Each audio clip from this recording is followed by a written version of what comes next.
will be posted to the YouTube channel.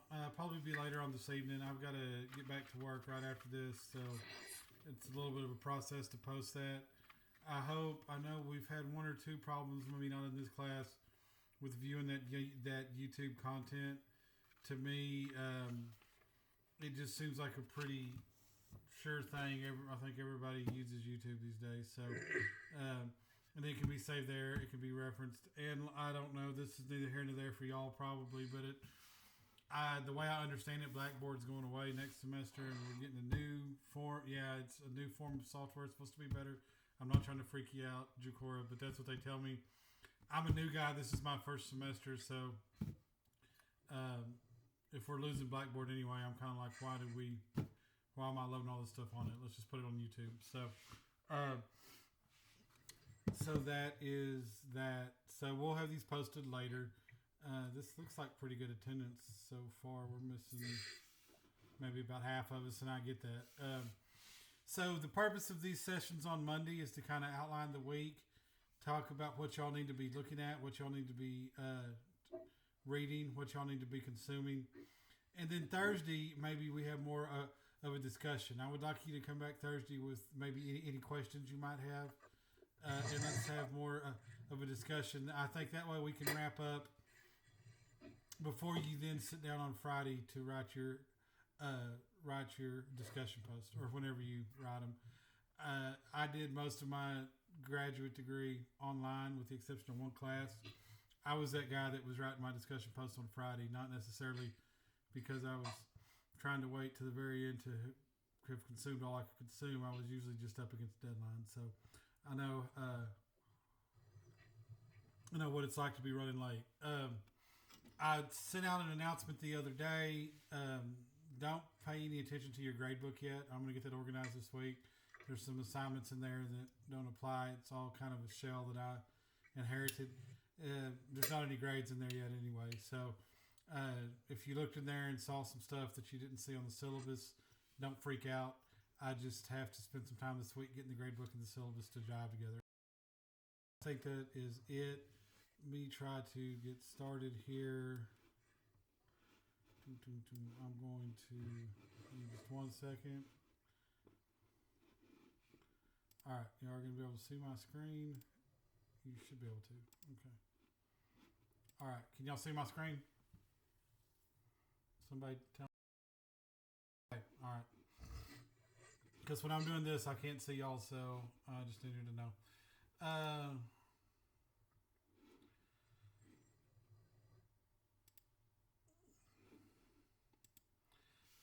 So on Fridays, I'm going to put out the primer video. That's just the thing on YouTube. It's kind of talking about this is the expectation. We've already talked through this, I've already talked through it. But this is what we're working on this week. Editing symbols. Okay, it says to write a nut graph and a lead. Maybe not as much about that this week, but being able to define news, recognize the reader's need for a given situation, talk about ethics, read the first 2 chapters. This is your online lesson, and then your discussion post. We're going to have lectures Mondays and Thursdays, and I'm going to keep you abreast on that. So what I want to do today is kind of just talk about, in fact, while we're doing this, I'm going to delete this right now.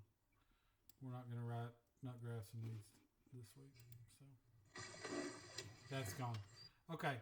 I want to get into the nuts and bolts of it, just kind of overview some AP style, some ethics, the staff manual for the newspaper. You're going to write 4 stories in this class, and those stories are going to be subject to submission in the college newspaper. The editor of the college newspaper has the final say over what gets published, but I would assume that a good majority of the stories in this class are going to be subject to publication. In Thursday's session, I just confirmed this morning, Mr. Christopher Whitley, who is the advisor of the college news of the Collegian, He's the faculty advisor. He directs them in what they do. He's going to be involved in this meeting on Thursday too. So try to be here, and we'll try to make sure everybody else is. He will be able to answer more than I, kind of all questions about the newspaper, and what the expectation is there.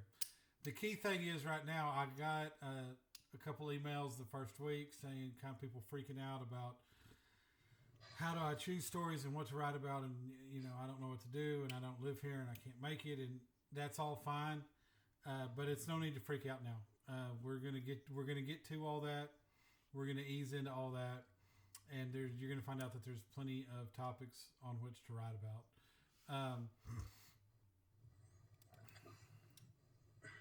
People think, I don't know what people think about journalists. I've heard a lot of things, especially in the past 4 years. But journalists, by and large, we operate with certain ethics and certain standards. And if we didn't, I think like every profession, if we didn't, we probably wouldn't exist. You can find this document in your course content. And this is the Society of Professional Journalists Code of Ethics. I don't have to read it word for word, but but you should. You should spend some time with it, because by publishing your stories in the newspaper, in the college newspapers, then you're a journalist. And when we're writing our stories, when we're prospecting our stories, these are some of the things that we need to think about. An ethical journalist always acts with integrity. They always make sure that it's accurate, fair, and thorough. Kind of the high points here: seek the truth and report it. I've had so many times in my career when a reporter came to me with a controversial story, something that we really didn't. It wasn't going to be fun to write about. Is somebody trying to get in here? All right. Are you there, Laura? Are you there, Laura? I guess she is. Sorry. I hope you weren't waiting too long to get in. When I'm presenting, I can't see y'all, so I'm glad you're there. So what I was saying, so many times, we know it's not going to be fun. We know not everybody's going to like it. You kind of have to wrestle with it. And I've had reporters come and say, how do we go about this? How do we do this? Well, just tell the truth. When all else fails, just tell the truth. And trust that your readers will respect that. And maybe some of them won't. But if you follow the truth and go where it leads you. So take responsibility for accuracy. This is interesting right here. Remember that neither speed nor format excuses inaccuracy. I have a friend who owns a couple newspapers out in West Texas. His name is Randy Macon, and Randy owns the newspaper in El Dorado, Texas, which is where about 10 years ago, a man named Warren Jeffs, who was a fundamental Mormon polygamist, he built a compound and lived there with his hundreds of wives and even more hundreds of children. The FBI raided his compound. Randy was the guy that broke that story. Randy was the guy that, it's a long drawn out deal, but brought national attention to what was going on in El Dorado. When that story broke, he had the national media just swarming around him in El Dorado, Texas, and at CNN, MS, they all just showed up with the news trucks, and he said at first he opened up his office and gave him internet connection and gave him a coffee pot and was trying to be hospitable. He said until they started stealing his sources and getting the story wrong. And he won't tell me who it was. He said he had a household name from CNN, Anderson Cooper, or somebody like that. I don't know who it was, sitting in his office. And this guy said, "Randy, you don't get it. You're a weekly newspaper. You have the luxury of getting the story right. We have to get it first. And I'm afraid that that's where we've come. That's where we've got to. This 15-minute news cycle, the need to get the story first sometimes trumps the need to get it right. And that's something that you need to avoid. I would rather be 3 days late on a story and have it right than be the first one with it and have to apologize for getting it wrong later. Um, so that's interesting. But read this stuff. Like I said, follow the truth, minimize harm. Um, sometimes it's a balancing act. A friend of mine wrote a book one time about balancing the public's right to know and the victim's right to safety. What if you're right a right to a privacy? I'm sorry. What if you're writing about a story that kind of that walks on that tightrope? We have to ask ourselves at the end of the day with our stories, and for the purposes of this class, we're going to talk much about community journalism because I think that's what we are in this class. We're community journalists covering the community that is Tarrant County College. Is what we're doing benefiting our community, or are we at least minimizing harm to our community? There was I think it's called. It was a Tom Hanks movie. I think it was called The Post, about the Washington Post and the Pentagon Papers. If y'all have never read or anything about the Pentagon Papers or seen the movie, it's worth watching.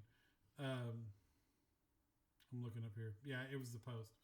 So the Washington Post in the 70s, or Nixon's second term, were provided from an anonymous source, all kinds of classified documents that led to Nixon's resignation. So this movie is essentially about Tom Hanks plays the editor, and they're grappling with, just because we have this doesn't mean we can publish it, or doesn't mean we should publish it. Are we causing more harm by publishing it? Are we jeopardizing national security? And The Post, it's got, like I said, it's a Tom Hanks movie, 2017. If you want a good movie to watch it on a Friday night, go check it out. It really kind of digs into that and the discussions that they had. We have to act independently. It's hard to avoid sometimes, especially at the community journalism level, if there are any conflicts of interest.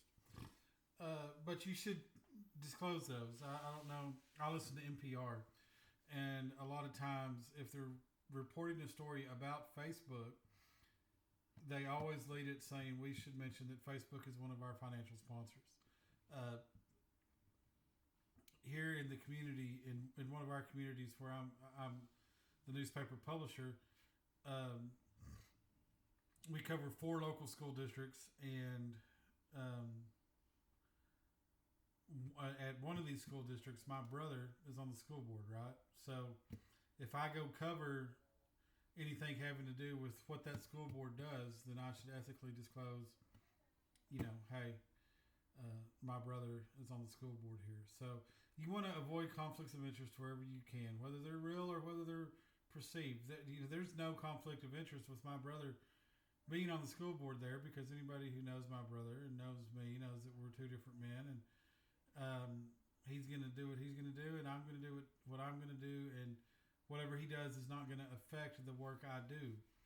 But somebody may not know that or may not see that, so it's always good to get it out there in the open. So act independently, be accountable and transparent. I think that this goes back to just seeking the truth, and seek the truth in our reporting, but also seek the truth in our actions. So familiarize yourself with these. This is a code of, I think it's a code of ethics that works well in day-to-day life, but this is part of our content this week. Also in here is the Collegian Staff Manual. Y'all aren't going to be full-time. Is somebody in here a journalism major? Did somebody tell me they were?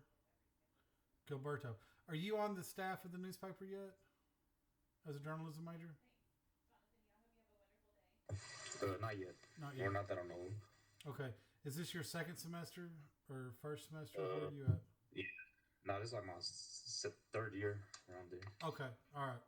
All right. I just saw where you were a journalism major, so I just didn't know if you were on the staff yet.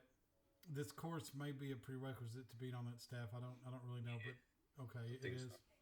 Chris can answer those for us, but answer those questions for us. But here's the staff manual, and I'm not going to go through it just line for line, but it's pretty interesting stuff. Um, I set our class deadlines around kind of what their deadlines are. I do want to look here at their style guide. So the AP style book, which we're going to talk about some AP style here in a little bit, Associated Press style of writing. It's really the AP style book is to a lot of people is kind of the Bible of how things need to be written. To me, it's not as much the Bible. It's a good starting point as long as you have your local style. So, starting here on page 26, for your stories that we write for this class are going to be written in AP style and collegian style. So when I say style, this is how we write this here. So we're going to follow this in the AP style. I don't think there's any cases here where the collegian style contradicts AP style, but if it does, this is the side we're going to err on. So we're going to talk about more of this stuff in just a few minutes when we look at AP style. But starting with your discussion post this week, and I'm not expecting y'all to retain and know every bit of this right now, but reference it and practice it. I really don't want to have multiple choice AP style quizzes every week. I would rather just see that y'all are absorbing it and it's coming out in your writing.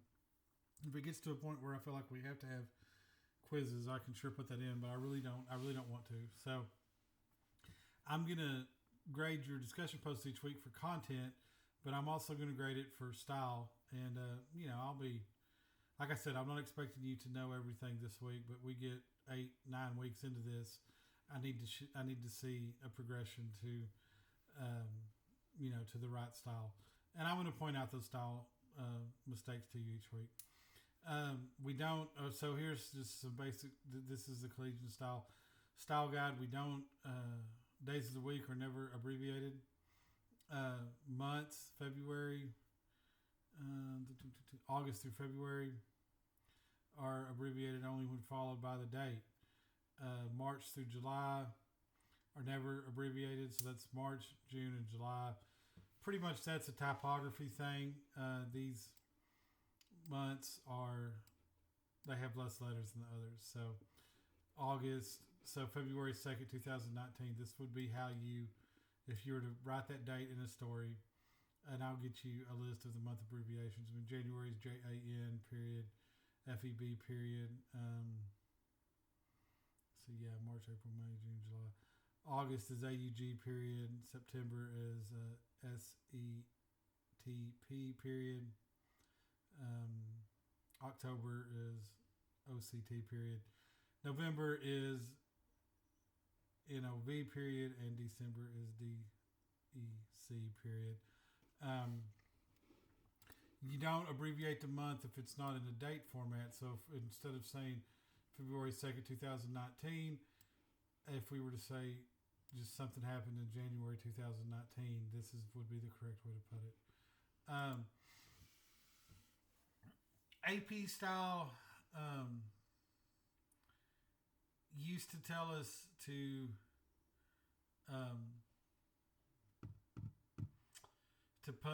say we were going to abbreviate something. Say Tarrant County Sheriff's Office, TCSO. Say we were going to put that in a story, and let's just do it like this.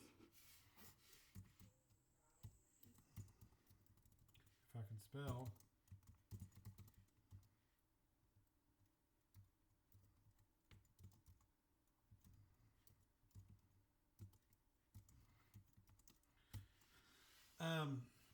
AP style used to tell us to spell it all out the first time, put the abbreviation in parentheses after it, and then all further mentionings of it can be abbreviated.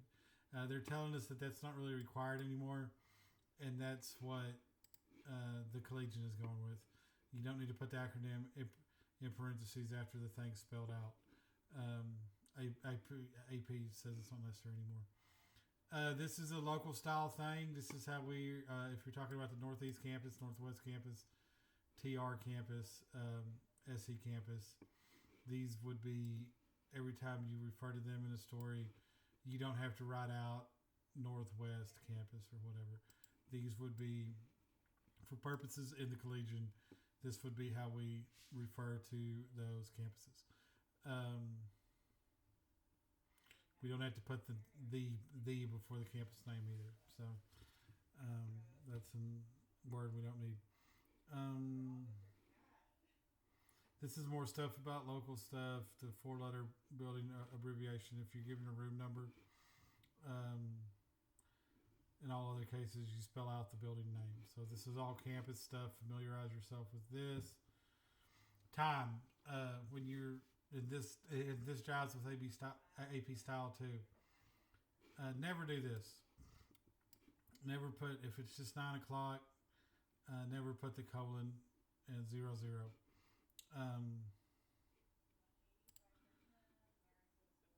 A period, M period, P period, M period. This dash, if you were to say from, 9 through 10 a.m., you can just put this dash here, and that's how it is. So we had a meeting at 9 to 10 a.m. If it's not on the hour, then you do need to put this here, and this would be the correct way here. Always lowercase a.m., p.m. Always include the periods. So this is how this needs to look. This is more, dates, times. Familiarize yourself with this. Noon and midnight are appropriate to use instead of 12 p.m. and 12 a.m. And actually, it's preferred that you use those. So instead of saying 12 p.m., just say noon. Always use the date and not the day of the week. So you don't want to say this happened on Monday. Say this happened on January 12th.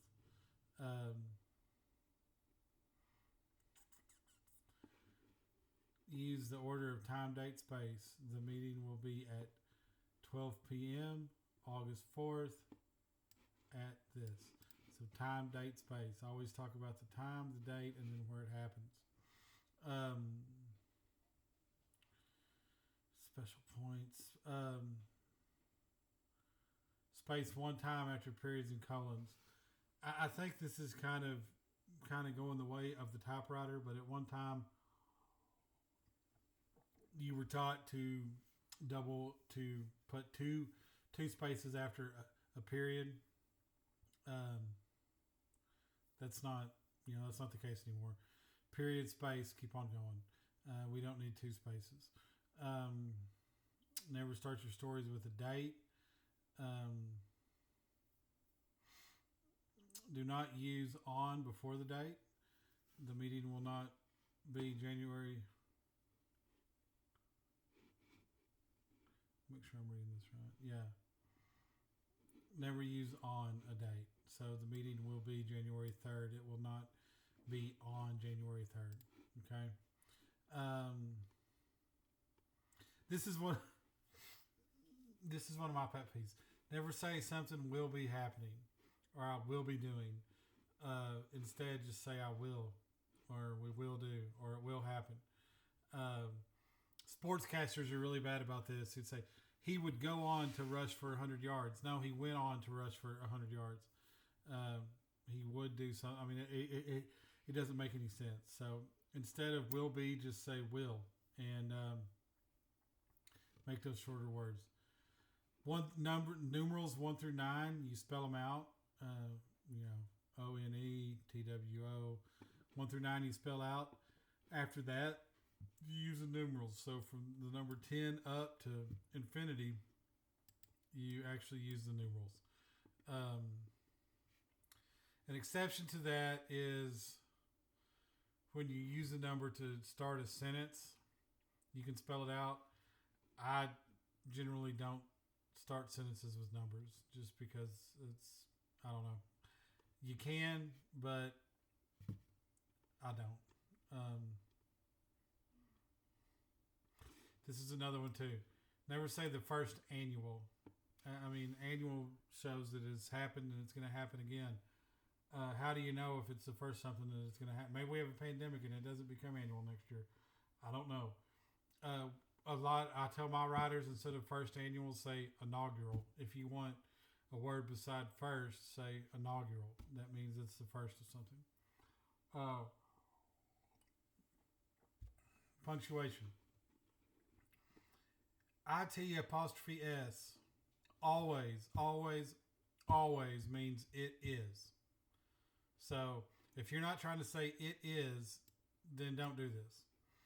It's is possessive. If you want to say it's mine or it's my car, it's just ITS. This is never a thing. Never do this. There's no plural possessive of it. So just strike this now, forever, never do it. Ever. Okay. Another thing that's different in AP style, and this jives with the college style as well, the Oxford comma. If you're listing birds, bees, and flowers, don't put the comma here where you normally would. And the whole purpose of AP style is just to make it more readable for the reader. Studies show that the Oxford comma doesn't help it be any more readable. So if you're reading a newspaper and your whole life thought, man, they had a mistake there because they didn't have a comma before and, not according to AP style. So hyphens aren't just thrown in willy-nilly. They're used to connect words and describing other words. So long forgotten, you were describing the secret. There's never a hyphen in the middle of a word. Like somebody want to put tight dash Lee. Don't ever do that. Or a hyphen, I'm sorry. Dashes are used. That's used to separate elements in the sentence. Make it easier for organization. Some people like dashes, some don't. I've kind of, over the past couple of years, got used to using them a lot. But a dash is appropriate to use when you're separating parts of the sentence. Percentage. This is a new thing with AP. For years and years and years, we did not use, and I think I haven't updated this on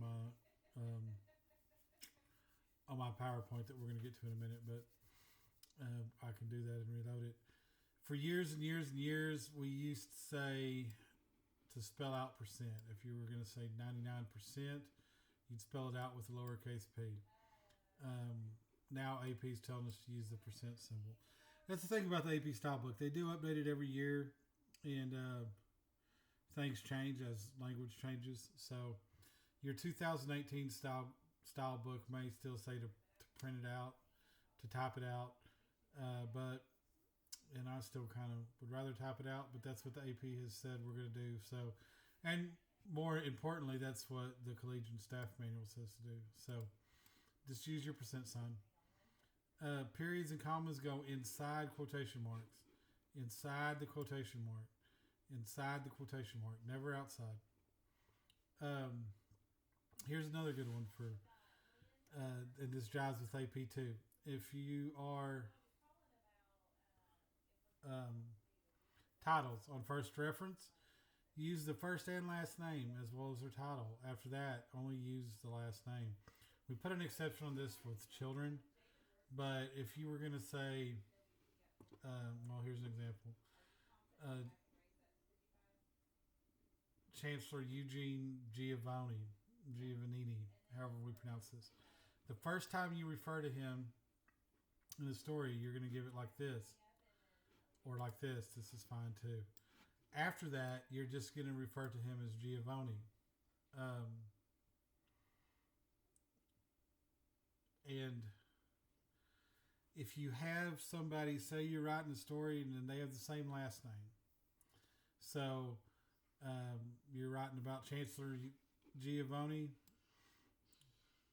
then you use the last name Giovanni, and then you mention his wife, Mary Giovannini, however we pronounce this. If you refer to her by her last name, then we don't know which Giovannini we're talking about. So after that, you would refer to him by first name or by first and last name. Job titles are typically lowercase. Now, this is a collegiate thing. Our job titles are typically lowercase, except for the chancellor. Not all faculty members. If you're writing about, professors here on campus or instructors here on campus, remember that not all faculty members are professors. In fact, very few of them are. Some of y'all address your emails to me as professor. I'm really not a professor. And yeah, at the college level, it's people, maybe sometimes people split hairs over this, but you're either a professor, an assistant professor, an associate professor, or an instructor. I'm an instructor. This is a promotion process, so it's a job title. When you're writing a story about an instructor or a teacher, this would be the title. These are the titles. This is how we're going to present our titles in our stories. We'll make sure nobody else is trying to get in. Okay. Any questions so far? I know I'm kind of throwing a lot at you right now, and you probably you're gonna have to take some time.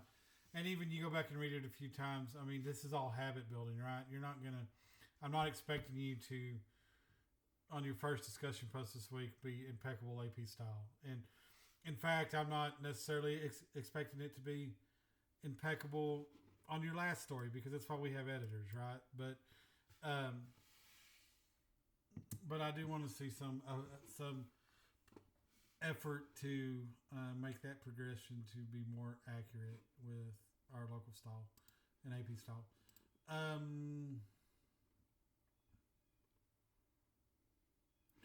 Actually, yeah, this is what I am. Adjuncts are part-time faculty.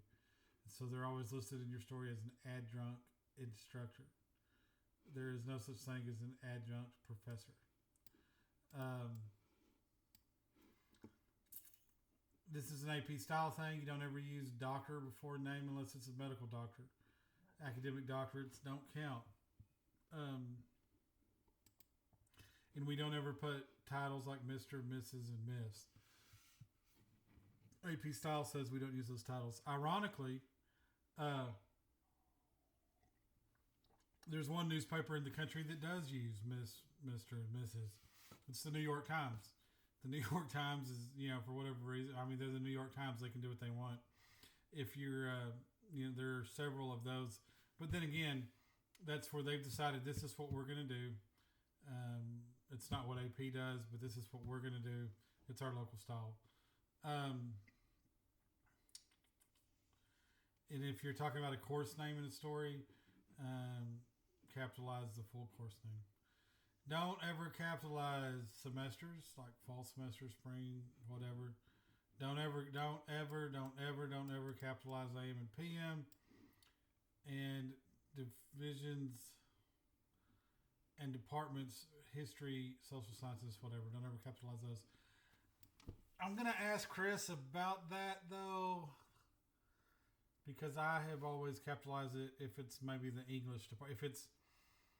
If it is a word, a noun that is based on a country, like English, the Spanish department, we were supposed to capitalize those. But for now, don't worry about this. History departments, you just don't capitalize them. So that's your local style guide for the Collegian, and I uploaded this PowerPoint. Where is this PowerPoint? I uploaded it this morning. Sent y'all an email about it. Some of this we're going to be able to breeze through because it's already in the local style. But nonetheless, I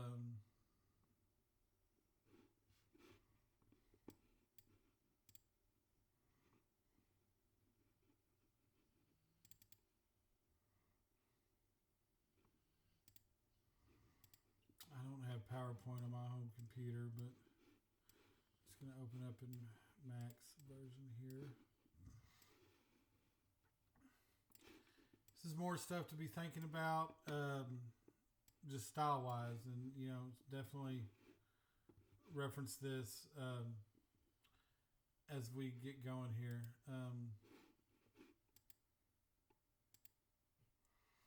So here's an example. If you were to rewrite the first sentence to get it in AP style, this is where you would start, and then this is where you would end up. So this is just an example. There was 6 mistakes in the first sentence. When you read it, you think, maybe there's not that many mistakes there. Well, there is if you want it in AP style. So just look at this. Playoffs wasn't hyphenated. You should always open a quote with quotation marks. Principle was misspelled. The PEL, principle, is an idea or a thought. We had to move the comma back into the quotation marks. This is just to show you that just because a sentence may look accurate doesn't mean that it's an AP style. At a big newspaper or a big news company, they have people who all they do is they edit copy. When I say the word copy, that's the words that go in your story. There's a term copy and there's a term art. This works in advertising too. The pictures, any images, anything besides copy that goes in your story, that's called art. The copy is the words. The copy editor watches for mistakes. They check the facts for accuracy. They make sure all the names are spelled correctly. They check and make sure numbers are right. They check for misspelled words and wrong choice of words. We had a headline one time that nobody caught. We were announcing the honor roll, and that should be ROLL, and we spelled it ROLE. Sounds the same when you say it, reads very differently on the page. Check your attribution. Make sure that stories are easy to read and have a good flow, and that your stories follow AP style or whatever your local style is. Why is copy editing important? It's important simply because even the smallest mistake in the world can make a leader doubt the accuracy of your product. It jeopardizes your accountability, even the smallest mistake, and people love to find mistakes. Also, the smallest mistakes can change the context of a story pretty quick. That's kind of fuzzy there. If you look at it on your screen sharing, you can have a better idea. But when a copy editor, these are some of the common marks. And like I said, it's hard to read. But if you look at it on your smaller version, it'll be just fine. But if you just refer some of these copy editing marks, seeing less and less these days where people actually sit down with a red pen and mark a paper up. I'm going to try to in this class, but a lot of times these days copy editors are just kind of opening up the files and making the corrections before they go on the page. But this is the traditional means of editing copy marks. Like I said, the AP style book, a lot of people say it's the Bible. The Associated Press puts it out every year. The first came out in 1958. It's about 60 pages. And it got majorly revised in 1977. Part dictionary, part encyclopedia, part textbook. So check it out. You should have a copy of it. And like I said, if you have an older version, there's anything that's been changed since then we're going to go with the newer. But The reason I said maybe go back a few years for y'all's purposes is it really doesn't change that much, and I figured it might save you a few bucks by going back in time. So the AP style book tells us about punctuation marks. There's also a whole section in there about sports. We're not going to get into much sports writing, if all, in this class, but the styles are just a little bit different when you're writing about sports. There's a lot more numbers in sports. Sometimes in sports stories, numbers are represented differently than news stories. And helps you understand what words to capitalize, what not. And there's a whole section in there about media law. That's all in your style book. Here's a common one that we didn't talk about in the other slide. Affect versus effect. These terms are not interchangeable. Let me repeat that. These terms are not interchangeable. Affect is a verb and effect is a noun. As a noun, effect means the result, the change, or the influence. As a verb, affect is what produces the change, or the effect. A noun is the change or result. So, our little guy here is drenched. The effect of the rainstorm was the effect, had the effect of this guy having a bad hair day, right here. So, affect and effect, affective, effective, are not interchangeable. One's a verb and one's a noun. So, from here on out, forever and for always, remember, if you remember two things, well, three things. I hope everybody understands the different ways to spell the word there and the different meanings. That's one of my pet peeves on social media these days, but we'll get to that later. Just remember that IT apostrophe S is always, always, always, it is, and affect and effect are not interchangeable. So,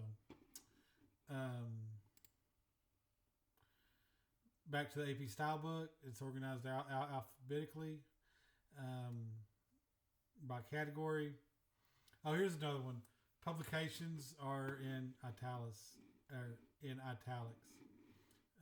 The eagle angle would be italicized. We don't underline book titles in AP style. We italicize them. Title of a piece of work, a movie, whatever, it's all italicized. Here are rules to memorize. This goes back to the numbers. Spell them out 1 through 9. You don't ever put the subscript, the TH after 10th.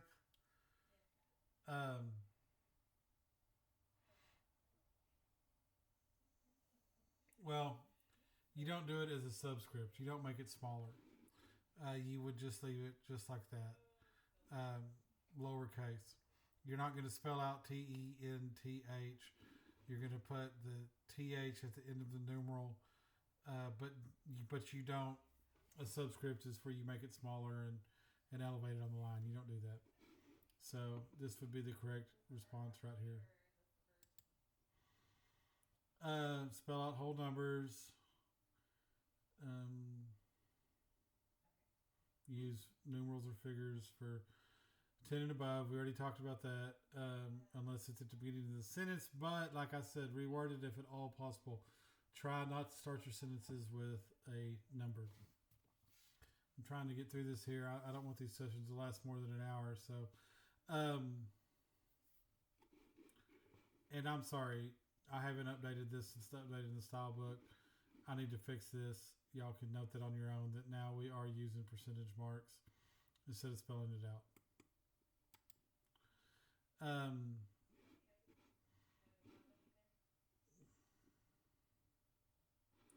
When it comes to dates, you don't ever want to say the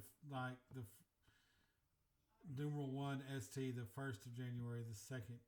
Always use the figures. Capitalize names of the month. Here's the months that you abbreviate. The other ones you spell out. Spell out the months always when you're just using the year alone. Here's some examples. Today is Monday, October 3rd. Or this is the month in October. Uh, this is the month of October.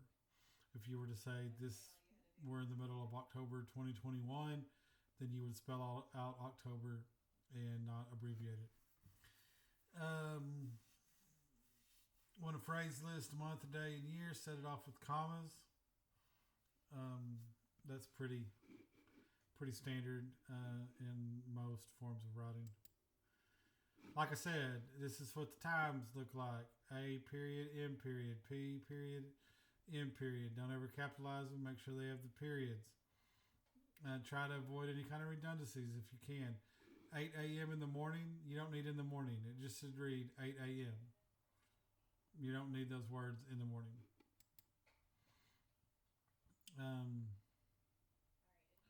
This is the third comma, the Oxford comma in a series. When you're listing 1, 2, and 3, the period does not go before the and. Here's another example of this. Today we learned numbers, dates, or numbers, dates, and commas.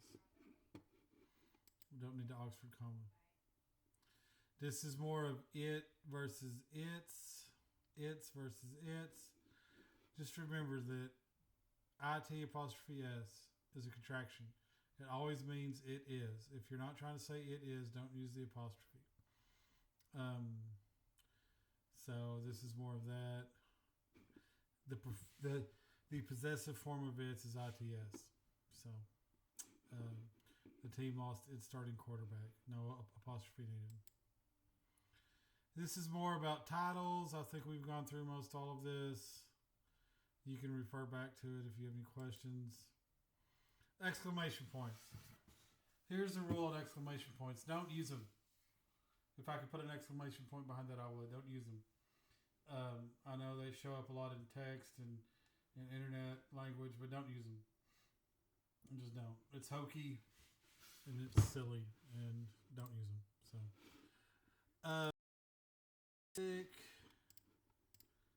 never use exclamation marks. Never put an apostrophe after ITS. Some other kind of basic stuff for AP style that we'll get into. Unlike any other form of writing that you do, AP style writing, paragraphs are generally 1 or 2 sentences long. And I know that sounds counterintuitive. It has nothing to do with how you form the paragraph. It has to do with typography on the page. It reads better when there's shorter paragraphs. So we're going to talk about lead paragraphs and nut graphs and all that later. But when you type 1 sentence or 2, hit return. Like I said, I know that you're always told that a paragraph should be 4, 5, 6, 7 sentences long. Okay, Peyton, if you gotta go to work, that's cool. We'll post. We're getting close to done anyway, so we will post the rest of this. We'll post the whole video later. Does anybody have any questions so far? And I'm throwing a whole lot at the wall. And I know that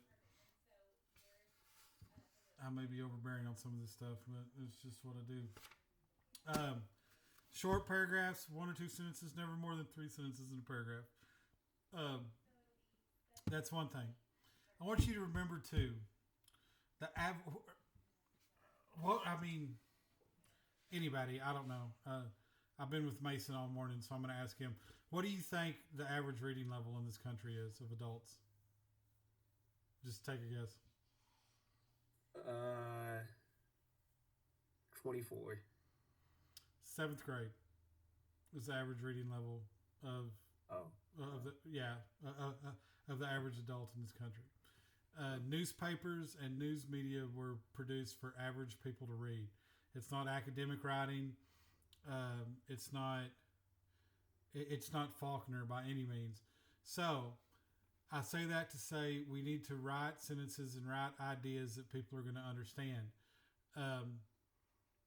Generally, if it's more than 2 syllables in a word, the word's too damn long.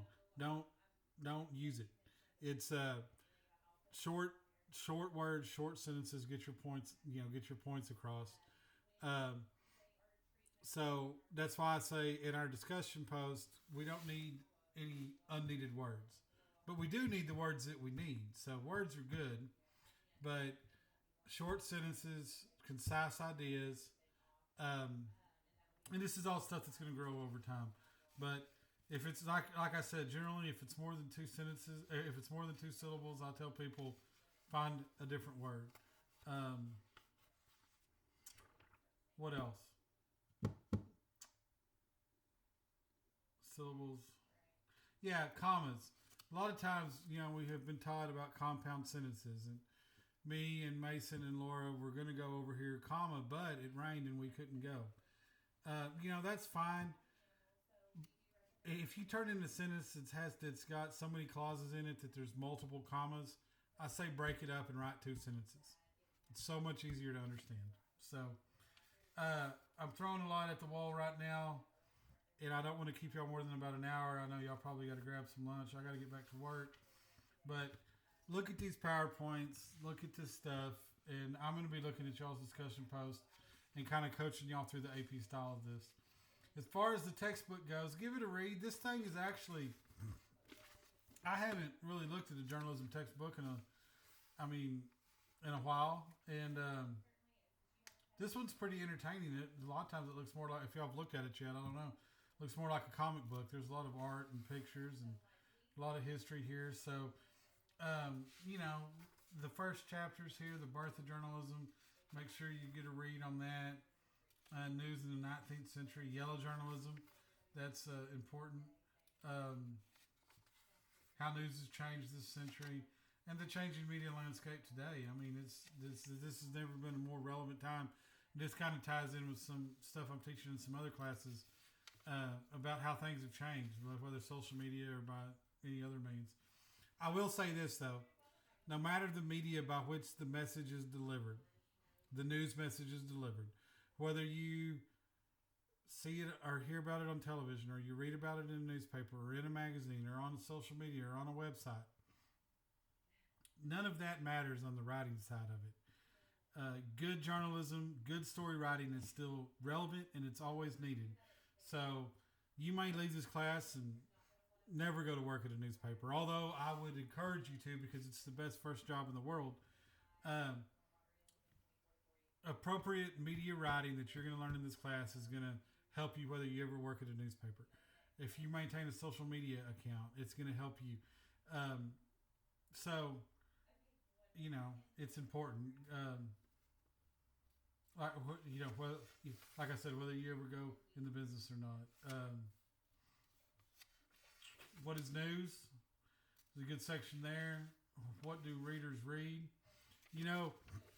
Most of y'all are fairly younger than me, so I don't know how much y'all know about Watergate and the Nixon scandal. I've heard about that in your history class. It seemed like newspapers in the early 70s took a trend to like watchdog covering government journalism, I think because of Watergate. I think we're kind of trended back, some of them back towards more of that after having a presidential administration that made a practice of lying to people like blatantly. I think you saw the impasse of investigative journalism come back. But I was at a conference of editors a couple years ago. I'd say 5-6 years ago now. And the guy leading, and we were all newspaper editors, and he said, "Raise your hand if you pick up the newspaper to read what happened. To read verbatim what happened at a city council meeting." Nobody raised their hand. He said, "Well, then why are we writing about it?" So that just talks about it, because if we're not reading it, why would we expect our readers to read it? That's what that section is going to talk about. There's a lot of newspapers and news groups this day and age that are having reader advisory boards. They're getting groups of readers together now on Zoom, but maybe before for lunch, and just talking to them and saying, "Hey, what is it that y'all want us to do? What is news to y'all?" This little graph about how news comes together is pretty neat. And then the page after that, that was never really laid out for me until I went to work at a newspaper, so that's cool. Pay attention to that. Here on page 30, it talks about the tools, a notebook, a computer, a camera, a digital voice recorder, a telephone. I think this book was written in 2013. the smartphone's kind of taking the place of all of those tools now. So I went and covered we had a bad automobile accident on the highway the other day, and the battery for my big camera was dead, and I took my iPhone and we printed it in the newspaper. So just remember that. I mean, and I've had on Deadline, I've had reporters submit stories that they typed on their smartphone. I wouldn't recommend it, but just remember there on page 30 that this is a little dated. The smartphone is really, this day and age, if you have a good smartphone, you can maintain a news organization. And yeah, that's pretty much it. So we're going up through the first two chapters in the book, and then I want y'all to write about it. And it's almost noon, so I'm going to cut it short. Look, on the discussion post, I think I put 300 words on there. If you come in at 298, don't freak out. If you come in at 413, don't freak out. I don't use the word count as a means to gauge your comprehension. I gauge your comprehension by what you write and how you write it. If you can tell a great story and be concise, get your point across in 283 words, that's great. If you need 415 words, that's great too. But I use it as a guidepost to know that this is about where you should be, and I'm not going to give you a grade for giving me two sentences and then glazing over it. Your discussion post is a choice of topics. So I hope we have some good feedback on that. Does anybody have any questions so far? So far, so good. We're going to do this again on Thursday. Thursday, I think, will be more about kind of wrapping up what we've read about in the book. So try to have that reading done by then. And then we're going to have a discussion post due on Friday. So I really appreciate y'all tuning in. I'm looking forward to this. If y'all can't tell, I mean, this is good writing is something that I'm passionate about. It's my job, and I'm liable to ramble on about it. So if I start rambling or losing you, let me know. But other than that, thanks. I think this Google Meet's gonna work. Be patient with me on the grade books and stuff. Like I said, I'm getting up to speed on that. And if y'all can be patient with me, I can sure be patient with y'all. So have a great week. It was good to meet all of y'all. And let me know if you need anything. Text, email, Facebook Messenger, whatever. Okay? Thank y'all.